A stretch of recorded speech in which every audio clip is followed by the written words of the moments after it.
Hello, here I'm going to show the effect of delays on track and how it can affect the timbre and in what condition it does so. Here we're looking at a simple groove, trancey kind of groove. It features a kick. I'll rename this kick really quick. Kick 1 and kick 2. I've changed the names. And this kick, fairly complex kick, fairly evolved. And if you look at the waveform, we're going to zoom in on one waveform. We can see that it's a varying width pulse, which explains the rich sound. In any case, here it is with the group. The first test is we're going to vary over here.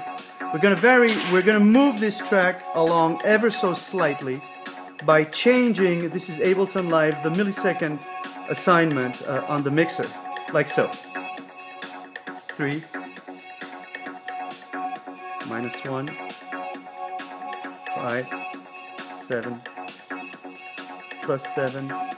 We cannot really hear the difference in it, so it doesn't really affect a mix if there's just one sound. Note that the first track is muted.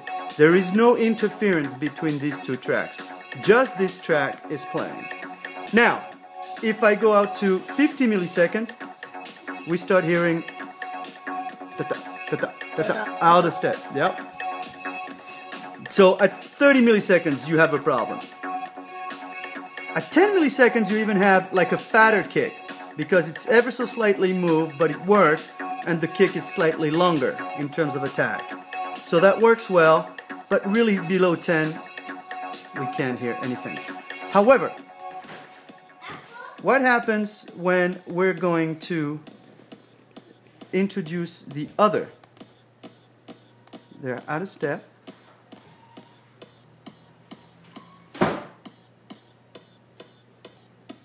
And this is 0.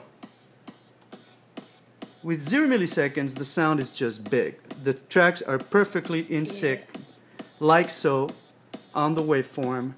The tracks are perfectly in sync over here. We can see that the waveforms align perfectly. Now, if you listen, I'm going to move this bottom track with respect to this one ever so slightly. Let me remove this one on top, it's not interesting. Ever so slightly, so that the peaks will meet the trough. And if you do that, it's about 2 milliseconds away.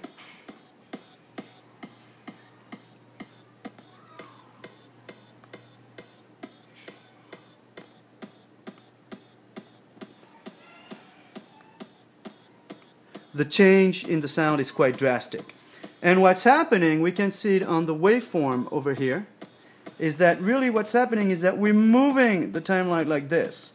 So that here, for example, this is 10 milliseconds.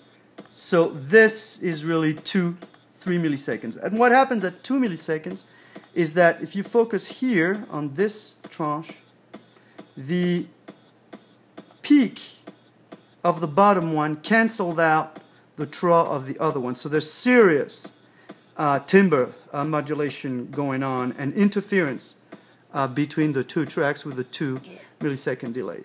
So the delay on tracks will show up essentially when you have two tracks that are playing the same one.